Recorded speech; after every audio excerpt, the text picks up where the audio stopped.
Okay, so what is it that you have here? Oh, some white yam. Where do we start when we're cooking this ground buffalo? Oh, okay. We got some bison. Yeah, buffalo. Great. Well, you always start with your canola, right? You don't have to use pretty much anything else.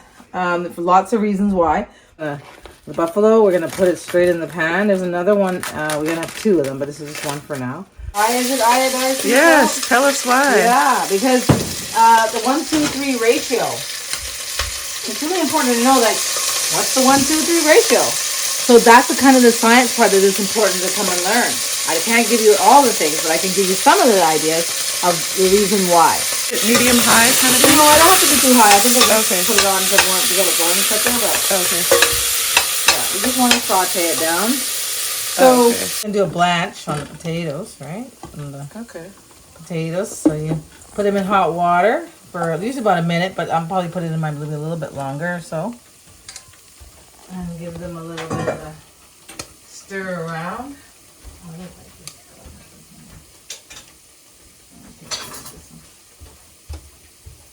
You see right away, you start to see the white, the acrylamide, the starch, the sugar, right? Automatically comes right off the top, which is great because you're gonna wash that away right off the top. Exactly. It's a little bit high on the water, but we'll bring it down a bit.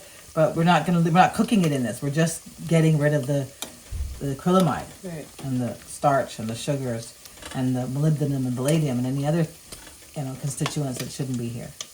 Okay. I thought we'd make enough to share with my roommates. Poor guys. I was starving of being right.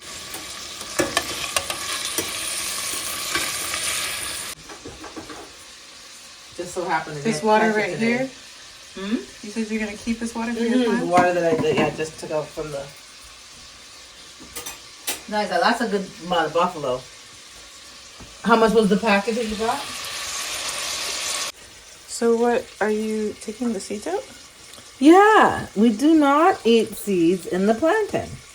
Oh, okay. It's kind of important. I mean, it's interesting. I knew I talked to some elders from the back in the day, and they said back in the day they didn't do it. My dad said that when he was doing it, he took it out sometimes, and sometimes he didn't. I was like, oh, okay, but we like it out every time. Okay.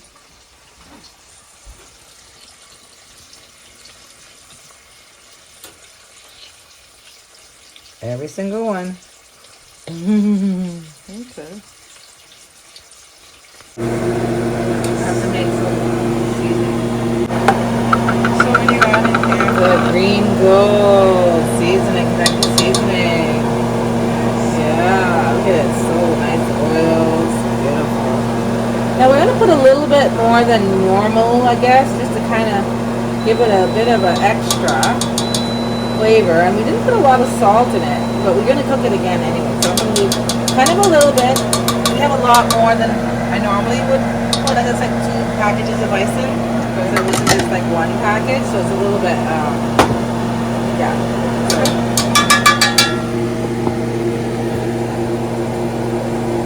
Right, this is. We can use this? Yeah, so this is remember we made the therapeutic ginger juice, and that was the inside of it. So you can add some. There's ginger in the seasoning as well, but it's nice to add a little extra ginger. It's all good. We can use it. Needs to use it up anyway. Break it up. It's kind of a little bit much, but I'm gonna leave that. I'm just gonna make it a little exciting. And so now, yeah, we want to turn this back on now. We're gonna finish sautéing it. We turn it on a little bit. Finish sautéing it, and then we're gonna make our roux. So we still have to get that roux together. Okay. So we need to cook the need at least 50 minutes. Whenever you're cooking stuff, it's about 50 minutes. We use a lot of timers when we're making food just to help us make sure that we get the cooking period proper and for the right amount of time. Okay. So we do a lot of things for like a specific time. Yes. Science is like that. When you're making scientific stuff, you need the timing, frequency, and dosage is very, very important.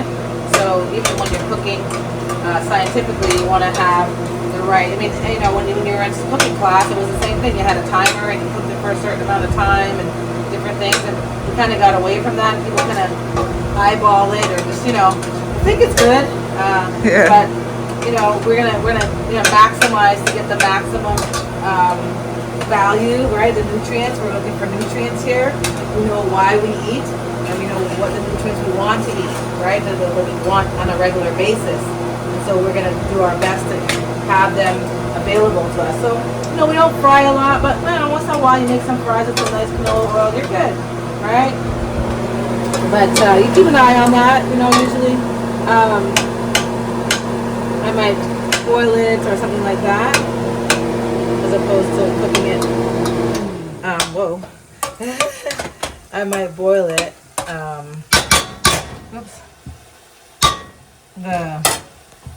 The sweet potatoes and stuff like that, right? Sometimes we boil it, but just you really want to get that foam because it gets a bigger, thicker foam. You didn't see a lot of foam when we made it earlier. Yeah. It just was a little bit, but we could get a thicker foam out and get more of the,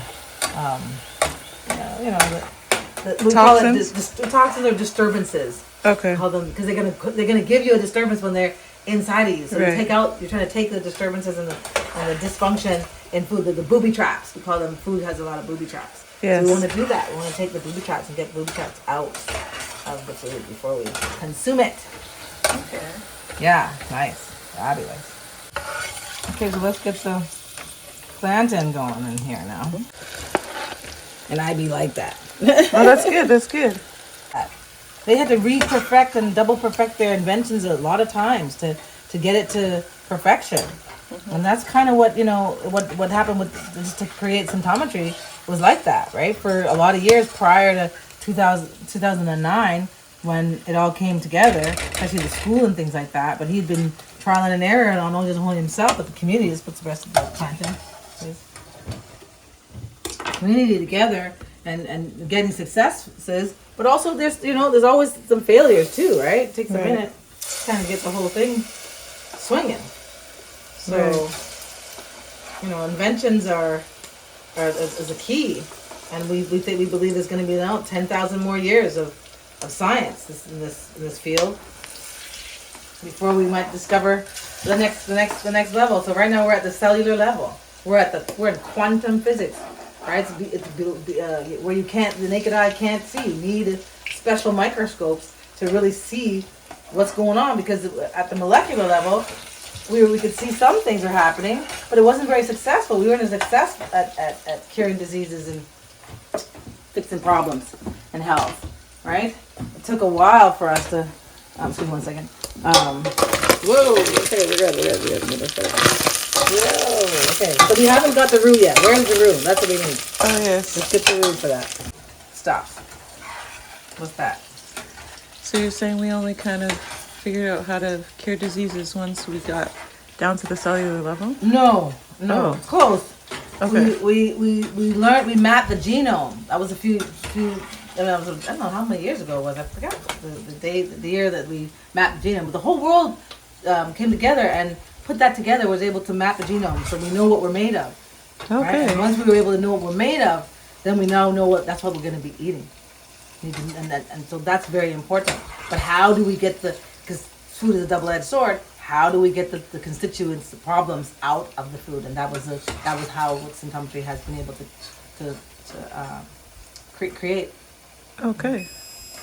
Season it, but I don't want to. So we haven't seasoned it yet? No, we haven't seasoned it yet. So we're gonna figure out the few spices that we're gonna use. We're not gonna use a lot. Just give it a little bit. We're gonna put a little bit of water and then get it into a sauce. Okay. But the roux is gonna do all that for us. So, whoa. I'll stop. So,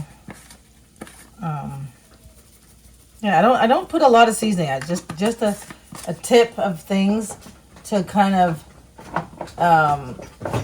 accent some flavors, right? Okay. I do like to use a little bit of sage. Long as those breastfeeding mamas are around, can use a little bit of sage. Mm-hmm. But there's other greens and other seasonings. I mean, it's pretty much the same sort of stuff that you see. It's a little bit of that, but there are specifics, and so those are some of the things that I, would like people to be mindful about and use those specifics. And it makes a big difference, right? When we use specifics. Okay. We don't use a lot of, so there's a couple kinds of peppers that we use, and we only use it a certain particular way. Like there's rules, right? And in science, and so you really want to, stick to the rules, right? And follow them as often as possible. Oh, okay. Right? That kind of stuff. I'm going to give it a little bit of a kind of funky flavor here. But just a little bit. See how it's just a little bit? Yeah. Just a little bit. It's a little bit much. I'm going to do one I'm checking out this new thing. That's good. All right, so, and I'm eyeballing it. How do I know how to eyeball something? Yeah. Right? Why do I know how? Well, I'll tell you, when I first started being a vegetarian, I knew nothing about cooking. Wasn't been a mom yet. I was preparing myself to be a mom.